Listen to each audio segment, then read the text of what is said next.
ಹೆಚ್ಚಿನ ಮಾಹಿತಿಯನ್ನ ನೀಡೋದಕ್ಕೆ ವಾಹಿನಿಯ ಪ್ರಧಾನ ಸಂಪಾದಕರಾದ ಹೊನ್ನಾಳಿ ಚಂದ್ರಶೇಖರ್ ಅವರು ದೂರವಾಣಿ ಸಂಪರ್ಕದಲ್ಲಿದ್ದಾರೆ. ಹೊನ್ನಾಳಿ ಚಂದ್ರಶೇಖರ್ ಅವರೇ, ಸಿಎಂ ಡಿಸಿಎಂ ದೆಹಲಿಯಲ್ಲಿಯೇ ಬೀಡು ಬಿಟ್ಟಿದ್ದಾರೆ. ಕೆಲ ಸ್ಪಷ್ಟ ಸೂಚನೆಗಳನ್ನ ಕಾಂಗ್ರೆಸ್ ಹೈಕಮಾಂಡ್ ಕೂಡ ಕೊಟ್ಟಿದೆ. ಈ ಕುರಿತ ಅಪ್ಡೇಟ್ಸ್ ಏನಿದೆ?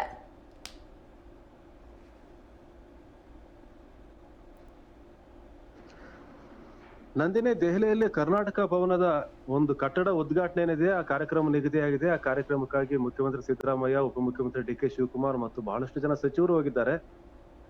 ಹಾಗಾಗಿ ಆ ಕಾರ್ಯಕ್ರಮಕ್ಕೆ ಹೋದಂತ ಸಂದರ್ಭದಲ್ಲಿ ದೆಹಲಿಯ ವರಿಷ್ಠರ ಜೊತೆಗೆ ಸಮಾಲೋಚನೆ ನಡೆದಿದೆ ಮತ್ತು ಸಭೆಯೂ ಸಹ ಆಗಿದೆ. ಬಹಳ ಮುಖ್ಯವಾಗಿ ಸಿದ್ದರಾಮಯ್ಯ ಮತ್ತೆ ರಾಹುಲ್ ಗಾಂಧಿ ಅವರ ಜೊತೆಗೆ ಅವರಿಬ್ಬರ ನಡುವೆ ಚರ್ಚೆಯೂ ಸಹ ಸಾಗಿದೆ.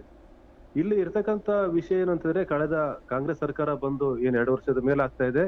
ಕಾಂಗ್ರೆಸ್ ಸರ್ಕಾರ ಬಂದಂತ ಸಂದರ್ಭದಲ್ಲೇನೆ ಮುಖ್ಯಮಂತ್ರಿ ಯಾರು ಅಂತ ಒಂದು ಬಹಳ ದೊಡ್ಡ ವಿವಾದ ಚರ್ಚೆ ಇದ್ದಿತ್ತು. ಆ ಸಂದರ್ಭದಲ್ಲಿ ಸಿದ್ದರಾಮಯ್ಯ ಮುಖ್ಯಮಂತ್ರಿ ಆದ್ರು.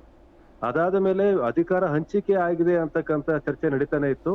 ಈಗ 2.5 ವರ್ಷ ಆಗ್ತಿದೆ ಕಾಂಗ್ರೆಸ್ ಸರ್ಕಾರ ಬಂದು. ಇಂಥ ಸಂದರ್ಭದಲ್ಲಿ ಅಧಿಕಾರ ಹಂಚಿಕೆ ಇದೆಯಾ ಇಲ್ವಾ ಅನ್ನೋದು ಈ ಚರ್ಚೆಯ ಮೂಲಕನೇ ಸ್ಪಷ್ಟ ಆಗಬೇಕಾಗಿದೆ. ಅಲ್ಲಿ ಬಹಳ ಮುಖ್ಯವಾಗಿ ಸತೀಶ್ ಜಾರಕಿಹೊಳಿ ಅವರು ಸಿಎಂ ಅವರ ಸಿದ್ದರಾಮಯ್ಯ ಅವರ ಆಪ್ತ, ಅವರು ಹೋಗಿ ದೆಹಲಿಯಲ್ಲಿ ವರಿಷ್ಠರನ್ನ ಭೇಟಿ ಮಾಡಿದ್ರು. ಒಂದು ಹಂತದಲ್ಲಿ ವೇದಿಕೆಯನ್ನ ಸಿದ್ಧ ಮಾಡಿದ್ರು. ಅದಾದ ನಂತರ ಸಿದ್ದರಾಮಯ್ಯ ಅವರು ಹೋಗಿ ಅವರು ಸಹ ವರಿಷ್ಠರನ್ನ ಭೇಟಿ ಮಾಡಿದ್ದಾರೆ. ಖರ್ಗೆ ಅವರನ್ನ, ರಾಹುಲ್ ಗಾಂಧಿ ಅವರನ್ನ ಭೇಟಿ ಮಾಡಿದ್ದಾರೆ. ಇಲ್ಲಿ ಇರ್ತಕ್ಕಂಥ ಚರ್ಚೆ ಕೆಪಿಸಿಸಿ ಅಧ್ಯಕ್ಷರ ಬದಲಾವಣೆ ಮತ್ತು ಸಚಿವ ಸಂಪುಟ ಪುನರ್ರಚನೆ, ಈ ಎರಡು ಬಹಳ ಪ್ರಮುಖ ವಿಷಯಗಳು ಅಲ್ಲಿ ಚರ್ಚೆ ಆಗ್ತಾ ಇದೆ.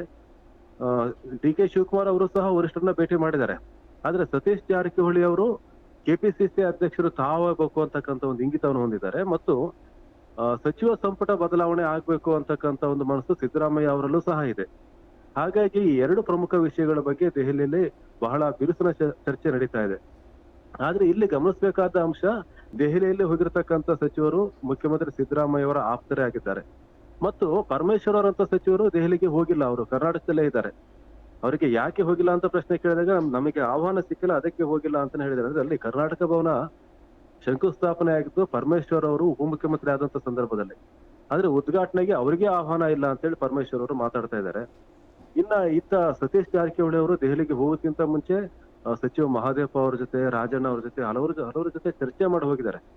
ಹಾಗಾಗಿ ಎರಡು ಪ್ರಮುಖ ಅಂಶ ಇದೆ. ಒಂದು ಕೆಪಿಸಿಸಿ ಅಧ್ಯಕ್ಷರ ಬದಲಾವಣೆ, ಮತ್ತೊಂದು ಸಚಿವ ಸಂಪುಟ ಪುನರ್ರಚನೆ. ಆದ್ರೆ ಸಚಿವ ಸಂಪುಟ ಪುನರ್ರಚನೆಗೆ ಕಾಮರಾಜನ್ ಯೋಜನೆ ಏನಿದೆ, ಕಾಮರಾಜನ್ ಪ್ಲಾನ್, ಅದನ್ನ ಅಳವಡಿಸಿ ಅಂತ ಹೇಳಿ ಕಾಂಗ್ರೆಸ್ನ ಬಹಳಷ್ಟು ನಾಯಕರು ಮಾತಾಡ್ತಾ ಇದ್ದಾರೆ, ಒತ್ತಡವನ್ನು ಹಾಕ್ತಾ ಇದ್ದಾರೆ. ಕಾಮರಾಜನ್ ಪ್ಲಾನ್ ಅಂತ ಅಂದ್ರೆ, ಈಗ ಸಚಿವ ಸಂಪುಟದಲ್ಲಿ ಯಾರು ಹಿರಿಯ ಸಚಿವರಿದ್ದಾರೆ, ಅನುಭವಿ ಸಚಿವರು ಮತ್ತು ಕಾಂಗ್ರೆಸ್ ಸರ್ಕಾರ ಬಂದಾಗ ಎಲ್ಲಾ ಸಂದರ್ಭದಲ್ಲೂ ಸಹ ಸಚಿವರಾಗಿದ್ದಂತವ್ರು ಯಾರಿದ್ದಾರೆ, ಅವರನ್ನ ನೀವು ಪಕ್ಷದ ಸಂಘಟನೆ ಜವಾಬ್ದಾರಿ ಕೊಡಿ, ಅವರಿಗೆ ಪಕ್ಷ ಸಂಘಟನೆ ಮಾಡ್ಲಿ ಮತ್ತೆ ಹೊಸಬರಿಗೆ ಅವಕಾಶ ಕೊಡಿ ಅಂತ.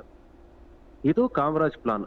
ಈ ರೀತಿ ಮಾಡಿದ್ರೆ ಅಲ್ಲಿ ಸಿದ್ದರಾಮಯ್ಯ ಅವರ ಆಪ್ತ ಸಚಿವರು ಮತ್ತು ಡಿ ಕೆ ಶಿವಕುಮಾರ್ ಅವರ ಆಪ್ತ ಸಚಿವರು ಹಲವರು ಖಾಲಿ ಮಾಡ್ಬೇಕಾಗತ್ತೆ ಮತ್ತೆ ಪಕ್ಷ ಸಂಘಟನೆಗೆ ಹೋಗ್ಬೇಕಾಗತ್ತೆ.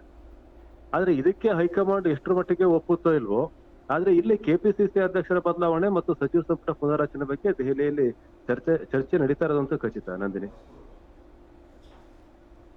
ನಿಮ್ಮೆಲ್ಲ ಮಾಹಿತಿಗಾಗಿ ಧನ್ಯವಾದಗಳು.